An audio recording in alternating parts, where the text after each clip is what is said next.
Gue liat kok kayak ada orang di tengah. Siapa ini lagi malam-malam berenang? Kata baba gue, kalau empang gak dijagain banyak yang maling ikan. Kalau ikan gue dimalingin, lu mau makan apa? Gue ingat kata-kata baba gue itu tadi, pesan ke gue. Gue teriak kalau, woi, lu jangan ngambil ikan di empang baba gue. Itu mata pencarian baba gue. Diem orang. Masih kecak. Ketika gue bilang dijepret, dia diem. Simpon di kiri kanan gue. Dek.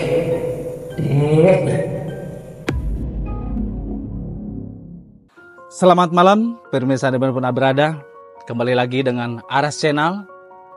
Yang malam ini kita kedatangan narasumber kita dari kota Tangerang yang akan menceritakan pengalaman pribadinya dari dia kecil sampai dewasa. Dan bagi rekan-rekan ingin untuk ikut gabung dengan proses kami, silakan untuk DM Instagram kami. Kalau nggak, nomor telepon di bawah ini. Mari kita saksikan. Silakan untuk perkenalan diri. Assalamualaikum warahmatullahi wabarakatuh. Nama gue biasa dipanggil Abel. Gue tinggal dulu semasa kecil tinggalnya di Gardu. Kalau masalah horor dulu gue inget di tahun 94. Itu babe gue punya empang almarhum. Punya empang 3, lokasinya di Bulak Mandar. Bulak Mandar itu sekarang jadi Kuartol CBC tepatnya di situ. Itu empang itu mungkin kalau gue inget totalnya bisa sampai belasan bahkan puluhan. Di situ empang semua. Karena pemacikan terkenal di situ di Bulak Mandar yang ada di Benda. Jadi gue penasaran lah, sempat nanya sama bapak gue. Sama orang tua. Ya, sama orang tua. Baba kalau malam kemana? Pulang jam 2, pulang jam 1. Kan di rumah ayah mama takut, berdua. Nggak ada orang gedenya. Kata baba gue mah jaga empang. Kalau enggak gue jagain, ikan dicolong, lu mau makan apa mama lu gitu. Nah, gue agak iseng waktu itu. Boleh nggak ayah ikut, Mbak? Ya kalau mau ikut ayo datang. Cuma sebelum lu ikut, lu kantong ini karet gelang. Dulu orang tua dulu tuh yang umur sekarang 80 sampai 90-an lah, bahkan umur 70-an masih inget. Kalau orang tua kemana-mana dia bawa karet gelang di sini. Entah itu 5, yang penting ganjil. Tuh, gue dipakein karet gelang sini 3. Disiapin tuh. Siapin. Baba gue bawa 9. Ditaruh di gue 3, di baba gue 6. Ingat banget gue itu. Gue berangkat habis sisa jam 8-an lah. Jam 8-an waktu itu. Jam 8-an gua jalurnya itu gua nyebrang ngelewatin musola. Namanya Musola Nurul Iman yang sekarang udah pindah lah musolanya lah. Ngelewatin situ tanah sawah. Dulu di situ sering kalau orang pesta nanggep, mungkin sekarang udah agak-agak punah, layar tancep sama wayang kulit. Dulu di situ pernah. Karena di Bulak Mandar itu dulu ada yang anaknya jadi artis. Mungkin kalau inget di RCTI ada 1 kakak 7 ponakan. Itu dia salah satu anaknya di situ main. Di situ. Nah, mungkin ya karena orang dulu mah baba gue juga nggak punya HP. Nggak punya HP gue bisa ngeliat jam. Ada ya jam tangan baba gue doang dulu. Ketika di empang pertama, lu diem di sini tong ya. Lah Bapak mau kemana? Bapak mau ke empang kedua, mau ke empang ketiga. Di mana Pak? Sono pinggir tol. Tol itu udah lama, tol udah ada. Empang baba gue yang paling ketiga itu, yang paling akhir ada di pinggir tol. Yang ketiga. Yang ketiga. Gue taruh di empang pertama. Dibikin gubuk lah kayak gini lah. Bikin gubuk. Lu diem sini tong. Nggak usah takut. Kalau ada apa-apa lu jepret. Udah nggak usah takut pokoknya. Kalau lu gue bawa ke sono, gue takut tuh ngacir kemana-mana. Gitu kata-kata baba gue. Ya udah baba pergi dah. Ayo tunggu sini. Dikasih minuman. Lu minum nih tong. Ini cemilan lu ya. Gue dikasih anak mas. Mie anak mas. Ingat banget gue. Mie anak mas sama aqua gelas lah. Ya udah. Paling gue inget tunggu sejaman lah. Tunggu sejam di situ melihat baba gua jalan atau hilang karena jauh lah jarak empangnya. Kalau untuk jam gua nggak tahu lah, karena yang megang cuma baba gua dong dulu almarhum. Gue liat kok kayak ada orang di tengah. Siapa ini lagi malam-malam berenang? Kata baba gua, kalau empang gak dijagain banyak yang maling ikan. Kalau ikan gua dimalingin, lu mau makan apa? Gue ingat kata-kata baba gua itu tadi, pesan ke gua.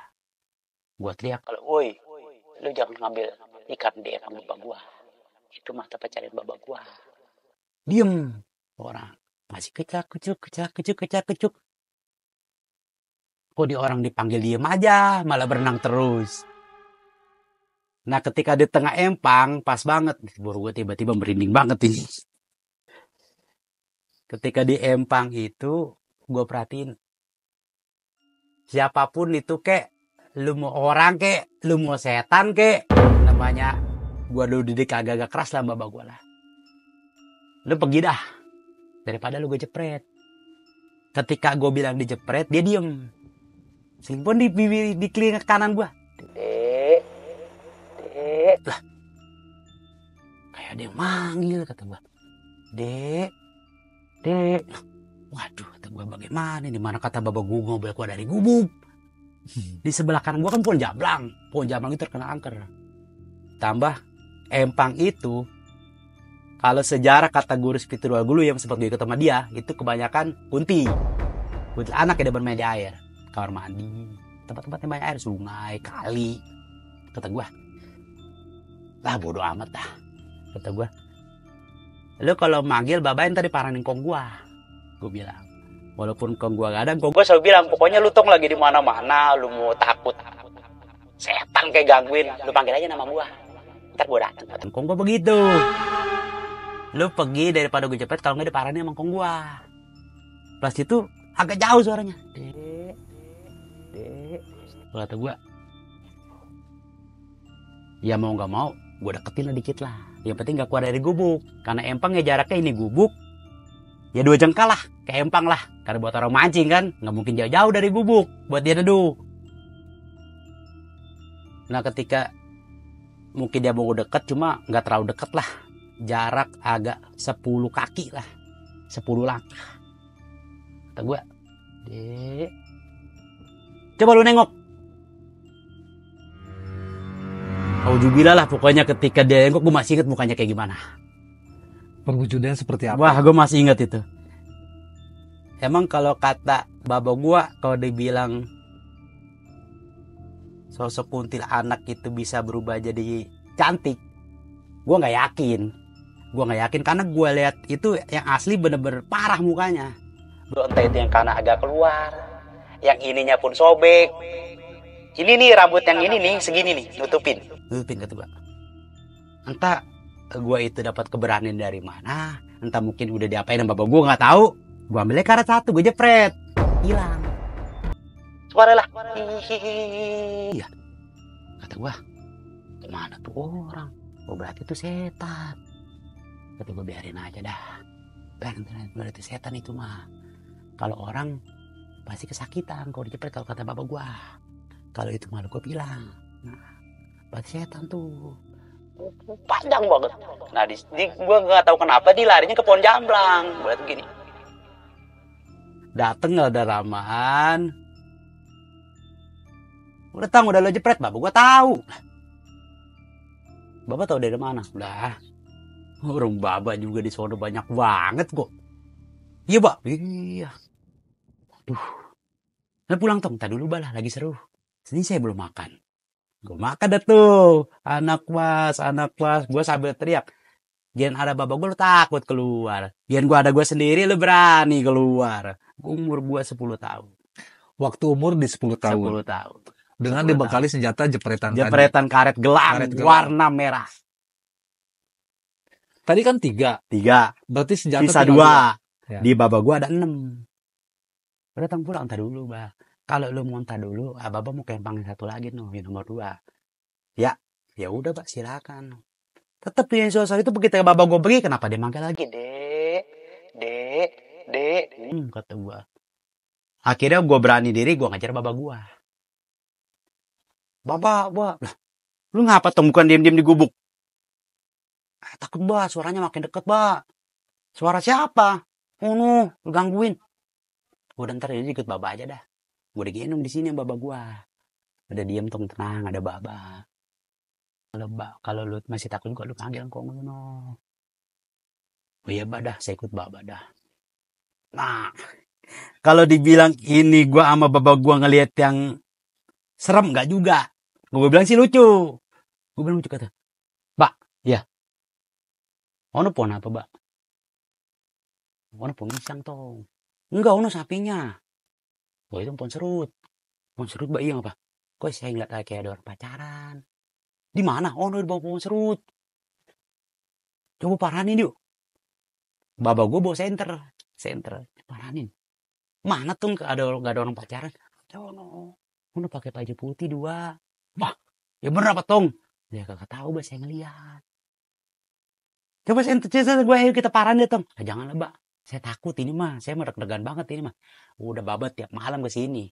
Baba 15 tahun ke Empang nih, Empang bolak-balik ini mulu, kagak ada apa-apa. Lah baba mah udah ada isian tuh. Lah saya masih kecil bah, takut. Tuh kalau saya sawan, gimana mbak? Udah tenang, lihat. Ya alhamdulillah sih gue ngeliat apa-apa di situ baba gue. Cuma ya sekelebatan lagi tuh naik ke atas buang serut, entah itu takut sama babak gue, entah itu takut sama nggak tahu dah, mungkin dia nggak mau diusik karena gue juga nggak ganggu kan katanya setan mah kalau kita nggak ganggu dia nggak bakal ganggu, tanya gitu. Berarti yang pas sepasang itu kelihatan langsung sekelebatan dari ke atas. jauh, enggak dari jauh itu kayak 2 orang tuh begini, jadi yang ceweknya itu begini di pundak, Iya. cuma rambutnya panjang. Oh. Yang satu lagi hitam. Pas dipegang bapak gue di senter kagak. Tapi entah kenapa ketika nggak di senter gue ngeliat ke sono ada. Tapi ketika di senter bapak gue kagak ada. Apa mungkin dia takut cahaya? Itu yang gue nggak tahu dah. Mbak, ini ngomong-ngomong jam berapa? Ayah kan sekolah ini pagi. Lah iya ya. Ada ini udah jam 12:30 tuh. Ya udah pulang dah, Empang gue aman. Oh iya, soalnya bagaimana tuh kata lu ada yang berenang? Udah kagak ada, Mbak. Karet gelang saya hilang 1. Saya jepret, kabur. Oh iya dah. Ya udah pulang dah. Pulang. Nggak tahu kenapa, gue sebelum sampai rumah, kalau gue sebutin tadi yang gue lewat musola dulu, itu gue kagak bisa nengok ke belakang. Gue berdua bapak gue nggak bisa nengok ke belakang. Jadi mau nengok ke belakang itu kayak ada yang jangan nengok. Jangan nengok. Mbak, apa tuh? Wah, ayah nggak bisa ngeliat ke belakang, Mbak ya. Ayah pengen banget ngeliat ke belakang, Mbak. Udah kita dilarang nengok ke belakang sama dia. Emang apa, Mbak? Udah, tak kalau ngeliat lu lari. Kasihan dah kalau lu lari dah. Takut dah lu nggak bisa sampai gede juga paling ingat mukanya kayak gimana. Bapak bisa nengok? Kagak sama. Lah, saya kirain saya bapak bisa nengok. Kagak. Ini aja gue pengen nengok ke belakang keras banget kata gue. Pas ngelewatin depan musola, di situ ada salah satu guru ngaji. Memang beliau, gue bilang ahli ibadah lah. Dia lagi ngerapin musola, tahajud. Ketika ditanya tuh, Assalamualaikum Cang Ngaji. Waalaikumsalam tat lah. Tuh malaman dia ngerapin buat raya tahajud baru bisa nengok gua. Mbak, saya bisa nengok cuma kok belakang nggak ada apa-apa, Mbak ya. Itu mah tadi di sono ngelewatin pintu pagar, udah lu bisa nengok. Ditambah ketemu tante guru ngaji. Ah ya dah. Di situ mungkin kalau kata orang tua dulu, lu kalau dari mana-mana cuci kaki. Namanya gue masih kecil udah ngantuk bener. Ke Empang juga nggak pakai sandal. Gue tidur sama abang gue almarhum, namanya Bang Mul orang Jati itu. Abang gue mendusin, udah di mana lu? Ikut bapak bang. Lah bang ini tumben di sini. Lah iya kan gue pulang main. Dia mah nggak ke Jati, dia tinggal sama cing gue di Jati.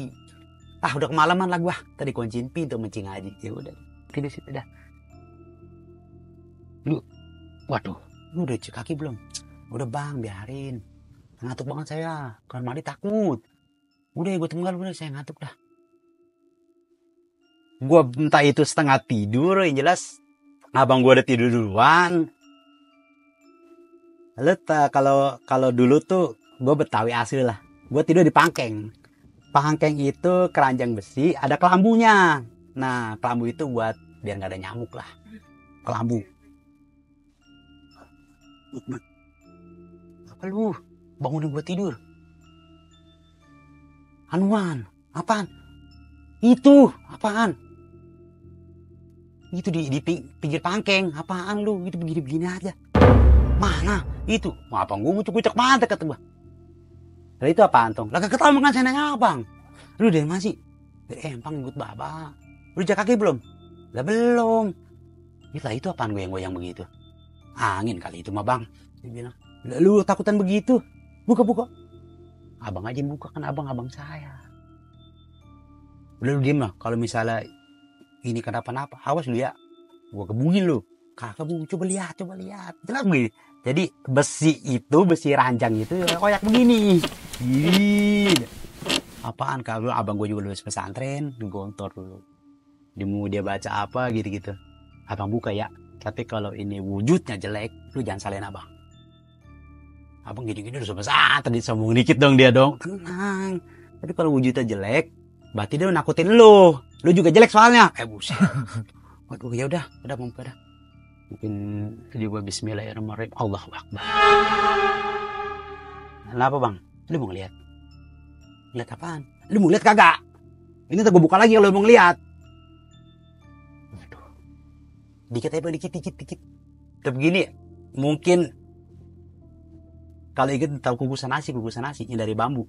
Iya. Orang tua dulu itu pakai dandang yang panjang, kukusan nasi. Naudzubillah kalau gue ngeliat itu lagi tuh setan palanya ke kukusan nasi. Begini ya. Bang, panjang banget itu palanya itu. Lu cuci kaki sekarang. Kan ada dia itu bang di depan. Baca doa ini. Bacain doa Al-Fatihah aja udah. Udah bilang nggak baca Al-Fatihah. Udah Al-Fatihah. Ilahi ayah. War, bilang nggak ada. Gue cuci kaki. Kok sibet. Di belakang rumah itu, di belakang rumah gue di Gatu, sekarang rumahnya udah nggak ada sih, udah digusur lah. Ada pohon jamblang. Sebelahnya itu di pohon jamblang itu ada lapangan bola. Sekarang itu udah jadi rumah makan kayak siput lah. Ada empangnya juga di situ, di Gardu. Tepatnya itu Merdeka, CC lurus lagi. Pokoknya deket RT lah rumahnya lah di situ. Kalinya daerah Gardu. Yang kata emak gua dulu ketika emak gua masak buat sahur, itu diketawain mulu di situ. Karena dapur gua itu mepet banget sama kebun kosong itu. Dan di situ sejarah juga katanya ada yang pernah anak di bawah kolong kopek. Mungkin kalau sekarang gua bilang,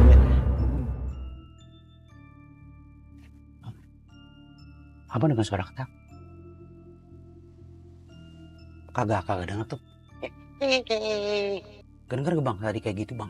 Saya lagi cuci kaki. Kagak, gue cuci kaki pakai kompa. Sumur kompa. Kamar mandi ada. Cuma dalam kamar mandi itu gue nggak pakai sanyo. Air pump juga belum ada dulu mah. Pakai kompa. Tadangin di ember. Begitu.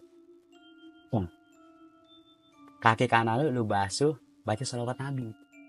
Oh iya bang, buat apa bang? Coba shalawat lagi cepet 3 kali lu kalau diomongin sama orang tua. Cepet. Oh iya dah. Gue baca shalawat Nabi 3 kali. Allahumma sholli ala sayyidina Muhammad wa ala sayyidina Muhammad 3 kali. Yang kiri juga sama. Cuci muka lo. Shalawat Nabi juga lo. Shalawat Nabi juga. Udah lo tidur. Ayo abang temenin. Oh yaudah abang tidur. Nah. Ketika tidur alhamdulillah aman. Cuma entah kenapa ketika gua mendusin, kata abang gua itu jam sebelum subuh lah. Sebelum subuh. Hei, kenapa lu? Lu kenapa? Direp kali ini anak. Berhubung abang lu berhubung dicicit sama gue paginya. Berhubung abang lu ini dulu pesantren, walaupun cuma 3 tahun gue buat bacaan. Dia yang tadi itu, yang kata lu palanya kayak kukusan, yang kata gue sih palanya panjang kayak dangdang kalau kata di abang gue almarhum. Lu besok jangan ikut baba lagi dah. Lu belum balik. Penglihatan lu masih jelas. Penglihatan lahir jelas, batin juga jelas. Tapi ketika nanti lu udah dewasa, lu bergaul itu hilang. Dia bilang, oh iya deh bang lah, besok-besok lu kalau kemana-mana cuci kaki. Ingat ini apa gede, cuci kaki, lu nanti punya anak biar nggak diikutin. Emang kagak ada dalam Al-Quran. Kau tengok dari mana? Nggak ada emang. Cuma ikutin aja kata orang tua dulu. Itu kan positif. Kita dari mana-mana kaki kita kotor cuci kaki. Makanya orang tua dulu itu selalu naruh ember depan rumah. Tempayan lah. Selalu. Kenapa? Buat dia cuci kaki. Cuci kaki, cuci muka. Ngerokok dulu sebatang. Udah. Karena teman-teman gue itu banyak yang ngalamin itu. Ketika dia pulang dari mana-mana, ustadz aja ngajar ngaji. Dia cerita bawa sesuatu, motor kosong gue dibonceng berat, sampai tukang ojek pada lari. Ditanya besokannya, kenapa bang pada lari? Saya kan baru pulang ngajar ngaji nahu nih, ngajar nahu di Balungan. Lalu bonceng apaan semalam? Serem banget. Dari mana emang? Tuh CBC lagi belum dibangun, lagi masih dimasuk di bang. Jadi di motor itu ada yang naikin. Ada yang naik. Tuh kalau sekarang beliau orangnya udah di Tanjung Burung. Namanya Ustadz Z lah, inisial. Ini beliau cerita sama gua. Emang bener kalau kata orang tua dulu mah kemana-mana kita jangan langsung masuk ke rumah. Cuci kaki, ngerokok sebatang kalau lu ngerokok. Udah buat ngilangin dia aja. Gua aja ngajar ngaji nahu. Dia salah satu mungkin dia bukan guru spiritual sih, cuma dia bisa itu. Bisa lah, dia karena dia lulusan Cimande. Nah ketiga itu alhamdulillah ketika itu gue jalanin, gue nggak mau ikut lagi ke empang bapak. Walaupun bapak gue ngajakin, udah tenang ada gue, gue nggak mau lagi tuh. Karena gue bilang itu aja gue udah ketakutan. Sampai gue nerap lah, sampai gue setan pala kukusan lah. Mungkin nggak tahu kalau setan sekarang modelnya kayak gimana, gue nggak tahu lah. kalau setan sekarang mah. Jadi bentuknya itu kayak kukusan. Palanya yang kayak kukusan. Mungkin kalau badannya sih, ya biasa lah badannya, cuma palanya ini yang panjang. Panjang ke depan apa ke atas? Jelas. Oh. Jadi begini dia. Mungkin kalau kata abang ini orang gantung diri matinya. Mungkin kalau kata orang dulu kebayang, kalau mati leher lu panjang. Kalau kata orang-orang dulu kalau ngomong, wah ya bener apa? Coba aja kalau ngeliat setan pala panjang lu tanya aja. Loh set, kagak berani lah saya, ada aja. Alhamdulillah setelah gue jalanin itu, gue nggak ikut kempang babak gue lagi. Ya alhamdulillah, enggak lah. Sampai gua lulus sekolah lah, sampai lulus sekolah. Tapi yang menarik ini ketika abang gua yang nomor 3 masih ada alhamdulillah. Abang gua sekarang tinggal di Walungan. Dia sekolah di SMA 95. Lulus SMA itu tahun 98. Abang gua. Karena belum nikah, beliau tinggal sama gue sama orang tua lah. Karena gue kan anak terakhir. Pulang sekolah, dia lari, mbak cium tangan. Mau ngaji dulu, mau ngaji. Ngaji sama dia, abang gue itu beliau ngaji sama Ustadz Nisin, orang Gardu. Ngapa? Ntar aja ceritanya ntar aja. Ngapa bang? Abang ngapa? Udah lu ngaji cepet ayo bareng sama gue ngaji. Ngapa bang? Ntar aja ceritanya. Ulah ngaji ceritanya, ya udahlah. Ngaji. Kan gue bilang ngaji dulu, kita udah ngaji dulu tenang. Kayaknya gue diikutin ini. Ikutin apa? Udah ntar aja pulang ngaji. Ketika selesai ngaji, gue jalan pulang, gue sama temen-temen gue, abang gue juga sama temennya. Bang emang apa tadi abang pulang lari-larian ke rumah, pulang sekolah. Di rumah, gue ceritain. Di sini masih ada tempat dia tadi gue lewatin. Dia nunjuk ke, kalau tahu di Gardu ada Merdeka masuk pinggir kali, di situ dulu ada pohon kelapa yang gede. Ada dulu di situ pohon kelapa. Kalau nggak salah belakang rumah RW Sabar. Sekarang jadi rumah RW Sabar. Jadi, sekarang cerita bang. Ambil gua air dulu dah. Iya dah air. Ambil air dulu dah. Air minum. Gue pulang sekolah nih tong. Sini gue pulang sekolah. Terus gua, temen gua bertiga. Gue pulang sekolah maghrib itu dia yang namanya orang tua dulu itu ngomong anaknya mantep. Kenapa? Maghrib anak kecil nggak ada yang di luar. Kenapa? Omongan tua dulu, kalau lu maghrib di luar jangan salahin gua kalau lu hilang, jangan salahin gua kalau lu diculik inilah tuh anak-anak kecil dulu, alhamdulillah sih zaman gua anak kecil dulu maghrib itu nggak ada yang berani di luar, Ke dalam semua. ke dalam semua. Dia tahu.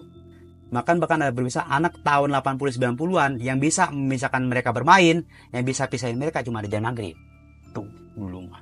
Beda lah anak sekarang gue liatin ajan-ajan aja lo masih pada main lari-larian apa lah.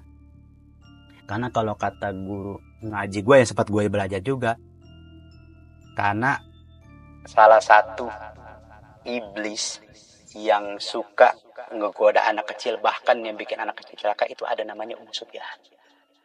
Tuh yang suka banget goda anak kecil sama wanita hamil yang ketika di waktu maghrib dia masih berkeliaran. Singkat cerita abang gua tanya kenapa tadi abang pulang sekolah. Gue bertiga pulang terus. Nah gue lewat situ di pohon kelapa ada cewek. Nah terus cewek rambut panjang. Mana? Oh di pohon. Lah cewek bukan itu. Mana kagak ada orang. Karena zaman dulu kan pohon kelapa banyak masih, pohon pisang, bambu. Mana? Oh maksud cewek bukan itu. Coba lu siulin. Disiulin sama temen abang gue. Diem. Disiulin lagi sama abang gue sendiri. Diem. Dikatain lah sama temennya abang gue.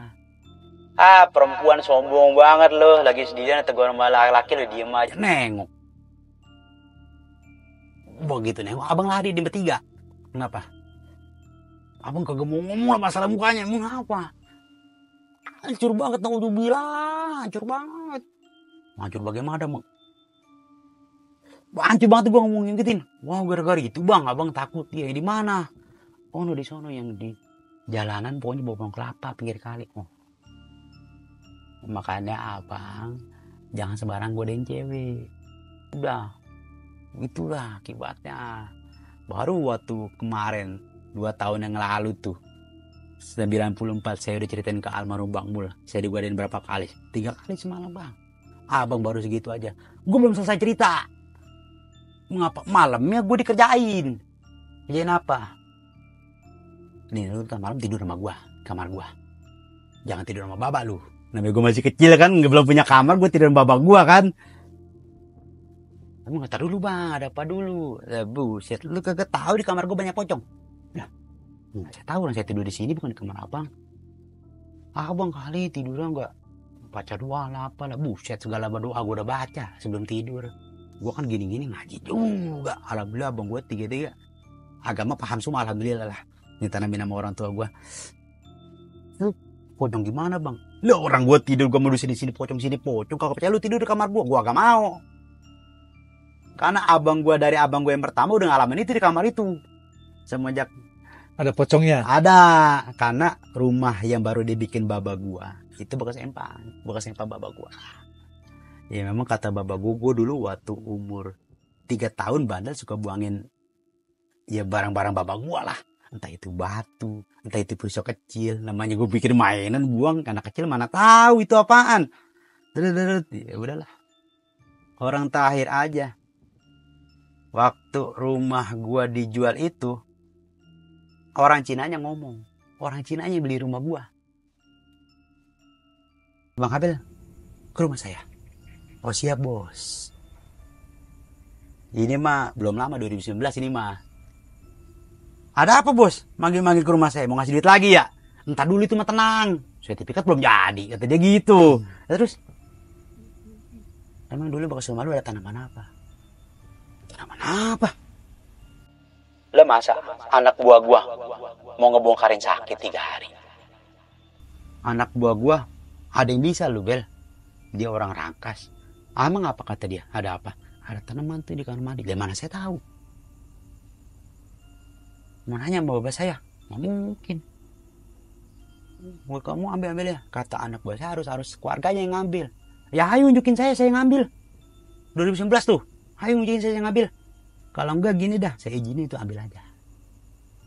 Bener ya Bel, ambil aja Bel. Lu ngomong sama anak buah gua nih ya. Ya udah ambil. Ambil tuh batunya. Ya ilah batu ginian aja. Sekarang dulu berapa sih masih mahal. Sekarang mah paling tukar rokok sebungkus nggak laku ini batu. Udah buang, dibuang, gak tahu kenapa. Itu sejarah dulu kenapa rumah itu tuh gue pikir. Tapi yang paling mantep itu yang buat gua nightmare bener lah. 3 kali semalam itu tahun 94. Tahun 94. Tahun 94 yang ketika gue ikut baba gua ke Empang. Gua di kamar mandi diketawain. Kalau wujud-wujudnya pun sampai sekarang gue masih inget. Sampai yang si pala panjang itu tuh. Dimana malam itu gue ngalamin 3 kejadian beruntun. Ya pokoknya gue udah ikrar. Gue gak mau ikut ke Empang baba gue lagi. Kalau waktu malam. Kalau siang gak apa-apa dah. Kan bisa narikin duit pemancing. Lumayan ceban. Ke Empang. Gue gak. Begitu tong, ya udah dah. 94 sih sebenarnya. Kalau gue bilang di masa kecil ada di rumah engkong gua salah satunya. Di rumah engkong. Di rumah engkong gua. Kalau tahu SMP 278 di alamat itu rumah engkong gua di situ almarhum. Itu pemancingan juga sih di situ. Namanya mungkin baba gua turunan dari babanya juga dari engkong gua punya pemancingan di situ. Terusin nama adiknya baba gua almarhum Cing Aman. Di situ agak serem juga karena adik gua ini sepupu anak encing gua, dia bikin rumah empang nguruk empang lah. Lu mau bikin rumah di mana, Ra? Sama bini lu. Tuh di situ, Bang, empang belakang saya mau uruk. Uruk dah. Dia uruk udah jadi.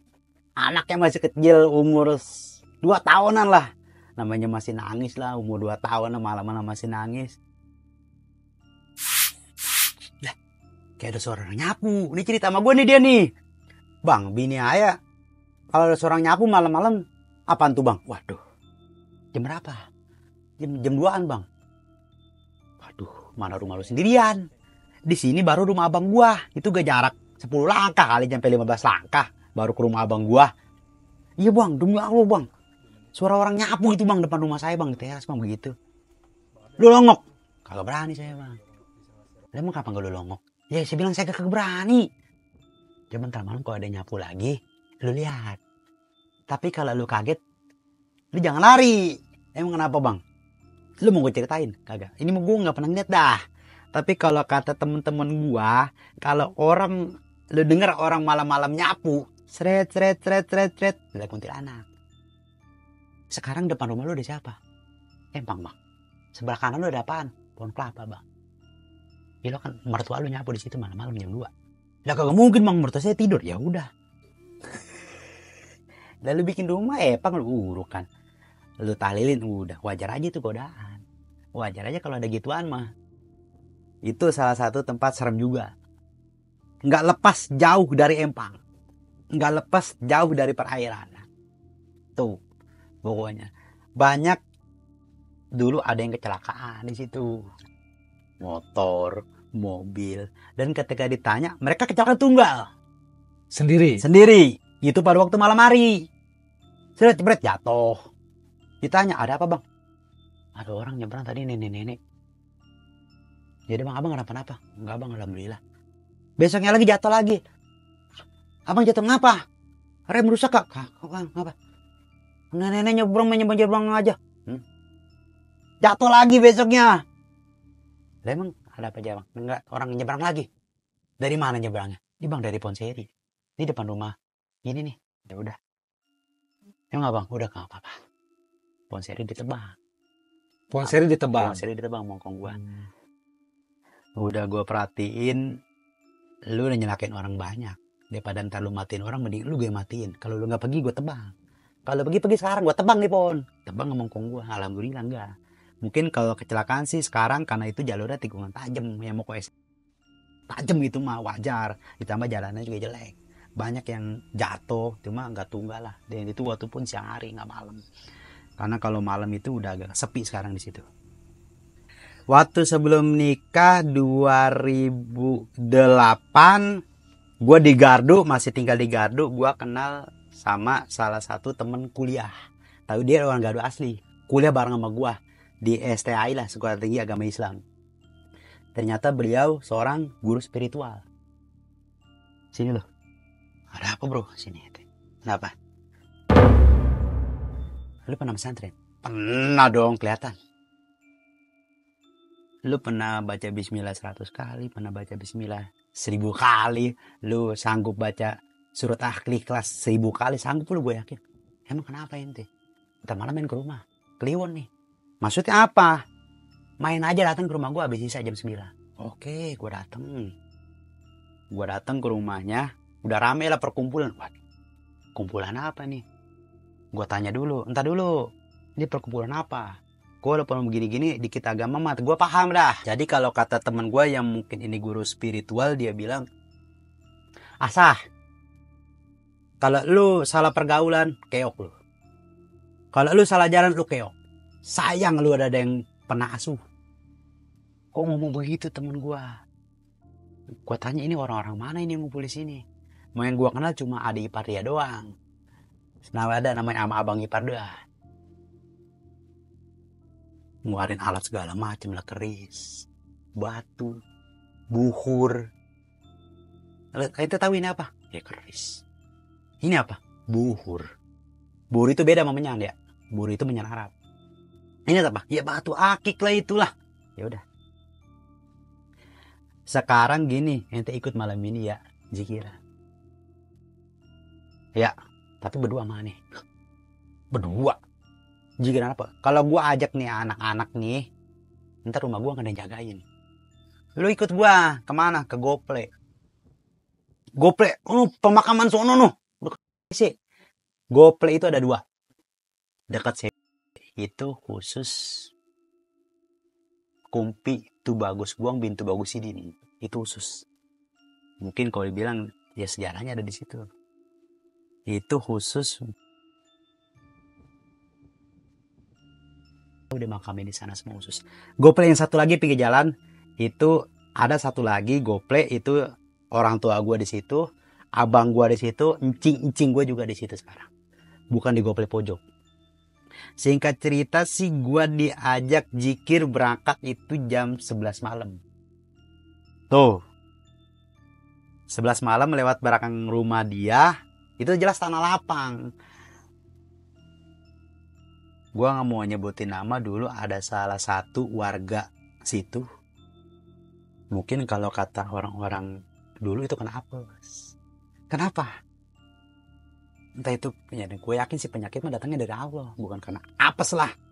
Bukan karena apalah. Mungkin kita aja yang bisa pandai-pandai jaga diri. Pola makan atau apalah. Katanya pernah. Ya buang aja sembarangan lah di situ lah. Akhirnya ini. Kena penyakit. Meninggal. Karena dulu ada salah satu orang tua dulu bilang, bahkan guru spiritual lah bilang, karena CBS itu ada perjanjian. Kalau bangunan ini ada perjanjian, nanti makan korban. Nah, kata gue nggak ada gitu-gituan. Orang sekarang mau lu kasih duit pindah. Tanah lu jual berapa? Nih duit pindah lu. Pindah. Ya udah selesai, nggak ada perjanjian kayak gitu. Gue bilang emang walaupun orang ngebangun hotel tuh kadang-kadang ada yang pakai ini, pakai itu buat syarat, buat penglaris lah, apalah banyak. Kalau itu gue akuin ada, akuin banyak lah. Jika cita gue diajak zikiran di situ, di Gople tersebut. Di Gople tersebut, di makam Kumpi itu dekat tol banget lah. Itu makam tertua di Gople. Ini makam siapa, Ustaz?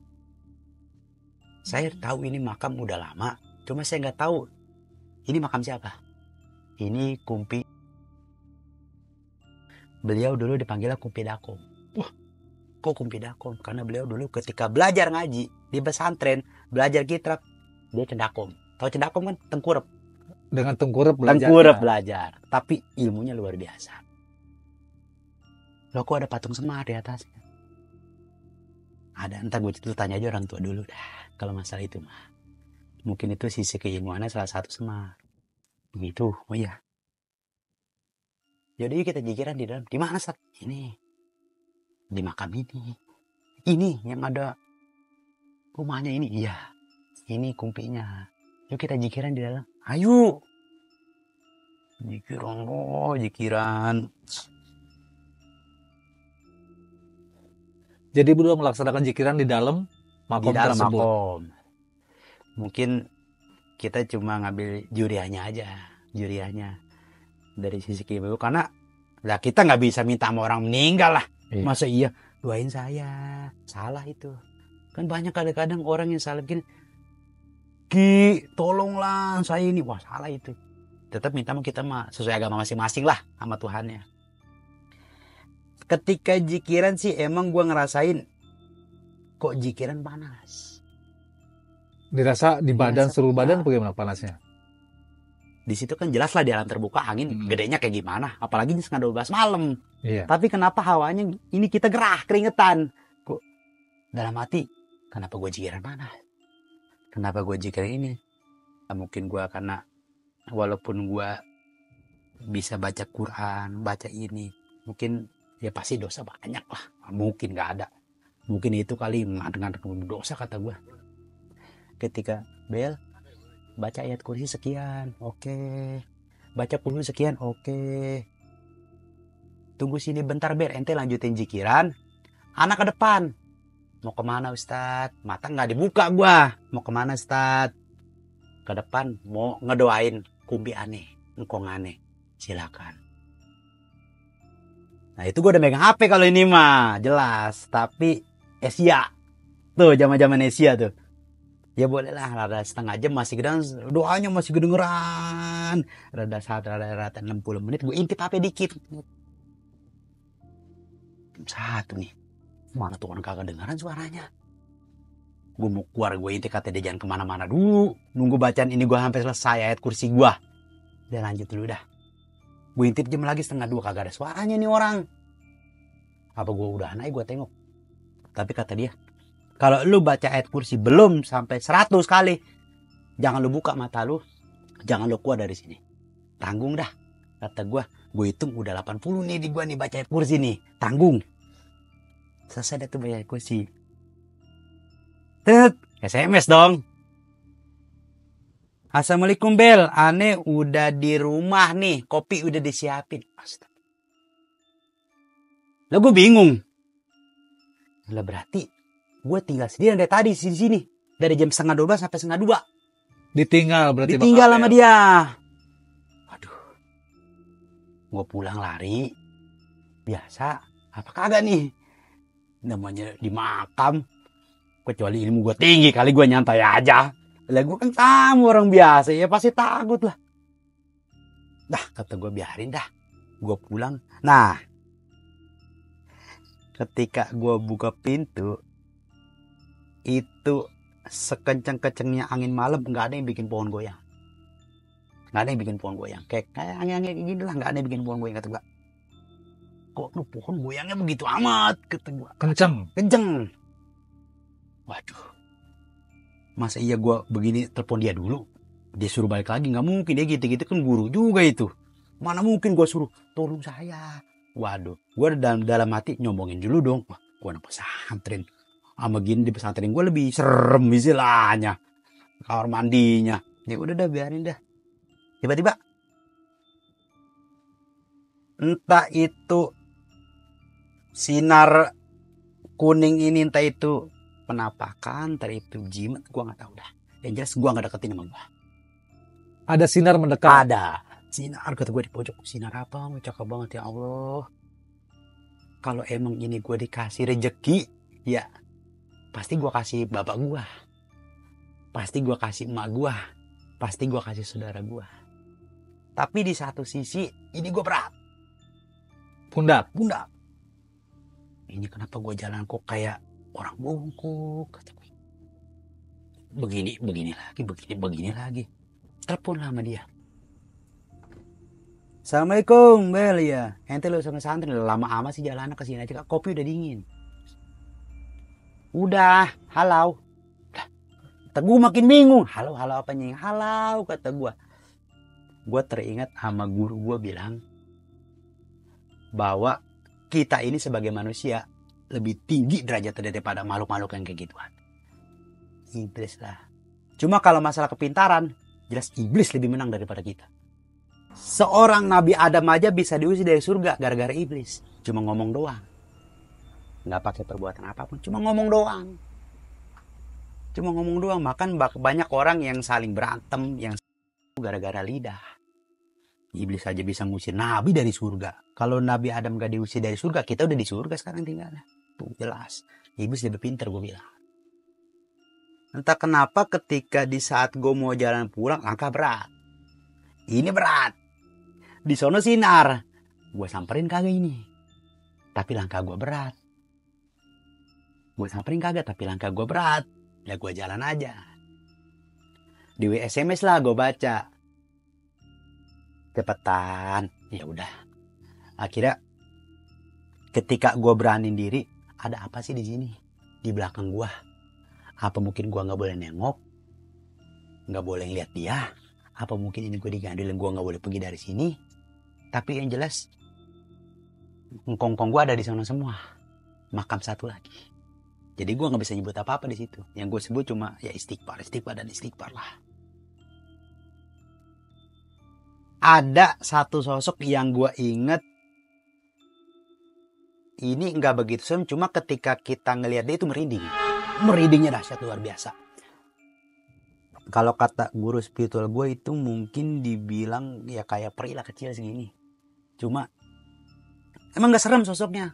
Gak serem, tapi ketika kita ketemu sama dia itu merindingnya luar biasa dahsyat. Kalau kata guru spiritual gue ya, yang udah gitu. Cuma dia itu sisi positifnya suka ngasih, suka ini. Tapi ketika gue ngeliat sinar yang ada banyak, gue tertarik dong. Sinar apa ya? Masa dulu engkong gue dulu katanya masih kecil aja berani ngambil sampai ke kali-kali sono. Masa gue nih turunannya nggak berani? Kata gue deketin aja dah. Gue deketin, ketawain lah jelas lah. Ketawain. Wah, gue lagi kecil berani ginian. Minusnya gue nggak bawa karet gelang dari bapak gue. Gitu doang. Jimat karet gelang. Iya. Karena kan dadakan gue bilang. Udah gue kan bedanya kan level kan gue udah tinggi, udah dewasa. Masuk gue minta karet, bapak gue malu dong gue. Lagian bapak gue udah nggak ada empang lagi, udah digusur waktu itu. Gue bilang jalan dari Gople itu agak-agak berat. Gue pikir ya ini mah ada megangin kali kaki gue.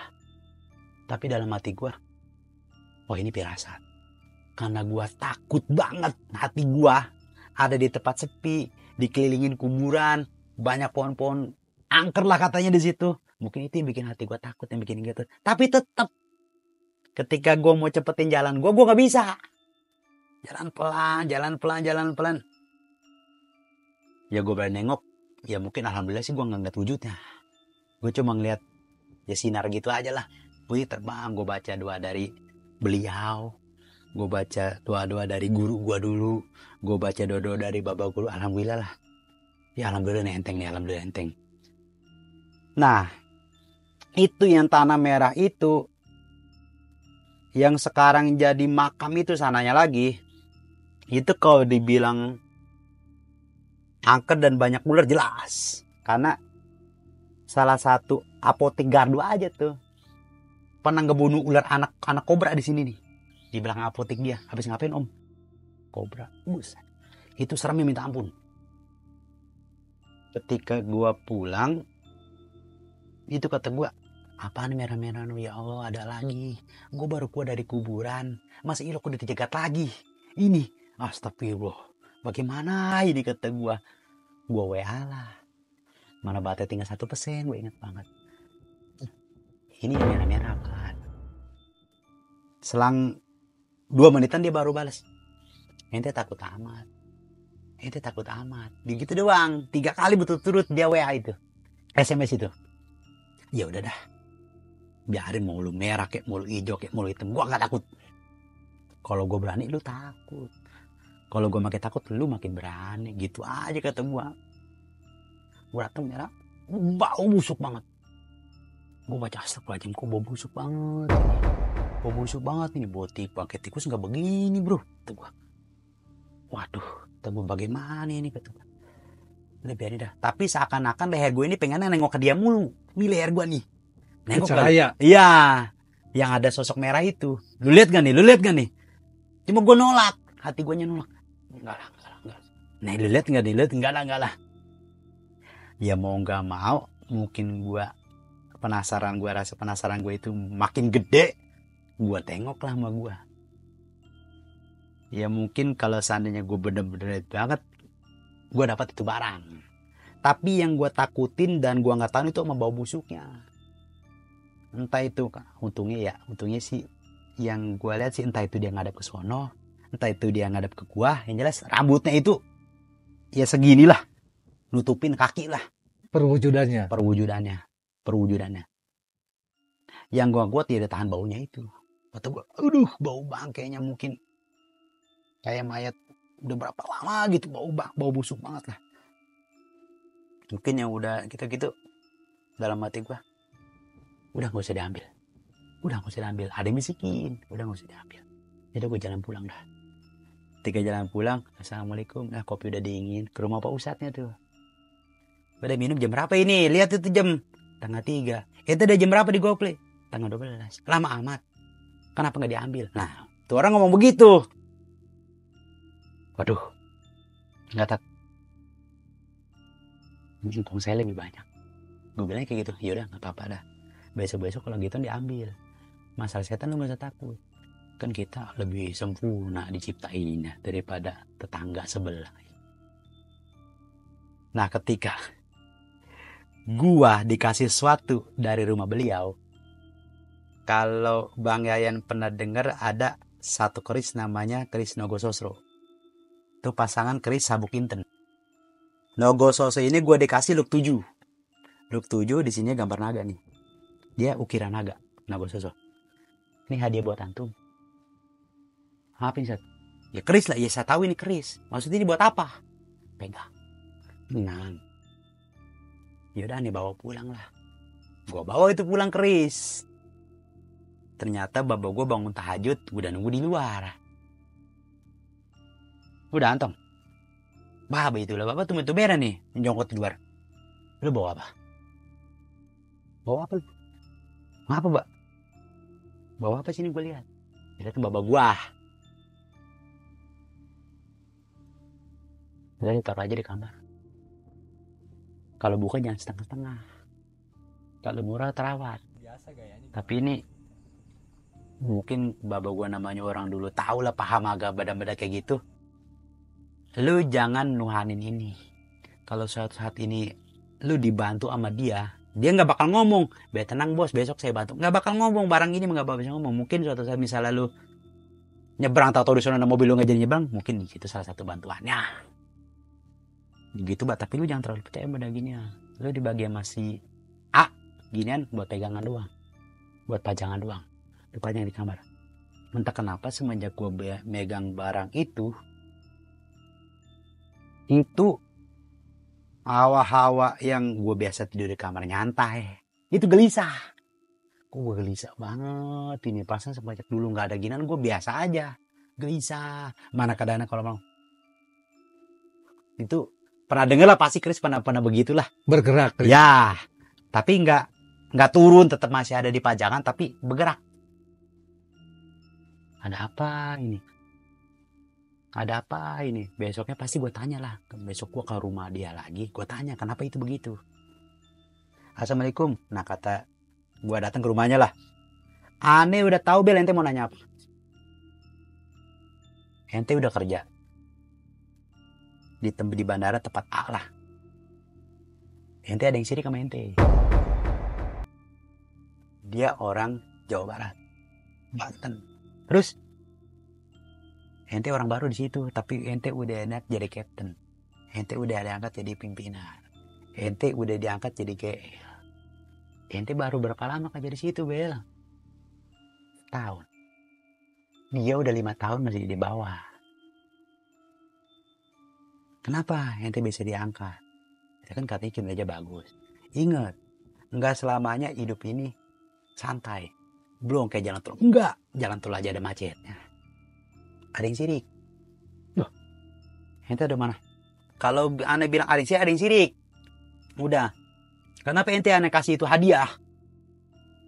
Yang namanya goib harus dilawan pakai goib. Yang namanya johir harus dilawan pakai johir. Tuh kalau kata dia yang mau singkat sekarang. Kalau goib lu lawan pakai johir enggak kena. Johir lu lawan pakai johir baru kena. Goib lu lawan pakai goib baru kena. Dari situ dia nggak maknain apa-apa. Maksudnya apa nggak maknain. Kita telah sendiri aja. Gua telah sendiri. Maksudnya goib, lawan pakai goib itu apa? Kalau lahir lawan pakai dohir, dilawan pakai dohir sih gue ngerti. Misalnya kita dipukul balik. Tapi kalau goib ke goib gue telah. Apa mungkin ini yang ada namanya dukun santet pes Ustaz? Apa mungkin ini saat kita disantet kita lawan lagi pakai ilmunya Allah lah istilahnya lah, dari perantara dia. Oh inilah yang namanya goib ketemu goib. Kalau zohir ya udah jelas lah kayak tadi lah. Oh, gue di situ baru paham gue. Tapi entah kenapa banyak kejadian itu gue jadi hobi keris dulu. Segala macam keris. Alhamdulillah gue sedikit tahu lah keris lah. Karena gue dulu jual itulah dulu lah. Sebelum merit, masih bujangan gue sebelum merit. Jual keris, nogo sosok, serbuk inter, tilam upi, tilam sari.